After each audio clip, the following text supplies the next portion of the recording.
also not a function of economic. Not at all, not at all. I mean, there are sanitary pads which are available, which are relatively very, very cheap. And you will find women, and I can go on record saying this, they possibly wear solitaires in their ears and use... We all need to play a role in doing that. But do you guys also have classes like... Yes, we do. Yeah? We do it in grade 4 before girls start menstruating. Okay. So that there's, and we do So is it like a sex education class? Or yeah, is it is. It's a sex education class, come awareness of, we call it chupi todo, good touch, bad touch.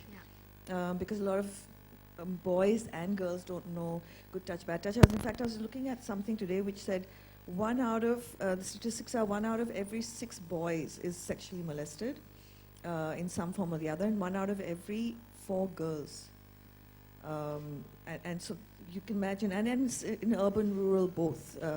So to bring awareness around what is good touch, bad touch, and then what is the menstrual. So it's just part of it. We're not giving special attention to the menstrual cycle because then you're bringing sort of a taboo in another sense around it. That is just a natural part of growing up. Okay, great. So coming down to hygiene, which is why we're here. Let's just quickly, some tips, some things, or some misconceptions we have. Yeah, about hygiene. Okay, what can we do? How do we educate people? Yeah, so my team has worked on creating focused attention on promoting hygiene, regardless of what people decide to use. And we made an animated film on it called My 3 in 7 languages, which talks about all of it. The biology of it, the myths, the products, how to use, how to dry, all of that. The biggest problem with hygiene is that most girls, and I think even women, educated women, don't know how often to change a cloth or a pad. And with products coming up with newer versions saying that you can use it for 12 hours and so on, they feel that using one sanitary napkin the whole day, especially if the menstruation is pretty scanty towards the 4th or 5th day, is perfectly fine. And this has been one big thing that needs to change. With school-going girls, especially in rural areas, you see when they use cloth, they're familiar with it because this is something their mothers and grandmothers did. So they would change it frequently.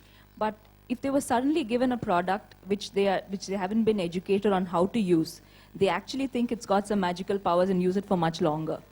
So that has been a problem that we've tried to change. With cloth, there are a lot of issues about how it is washed and dried. And this is not as much of a problem in rural areas because you have open spaces. Men talk more openly about menstruation in rural areas, so they actually dry it out in the sun.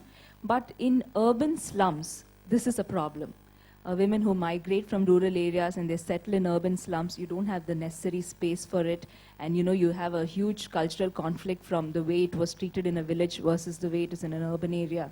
And that is when compromises on hygiene start to happen. So the main thing about hygiene here, we need to remember how often you have to change it and keeping yourself clean. Keeping yourself clean during your period. This is very important.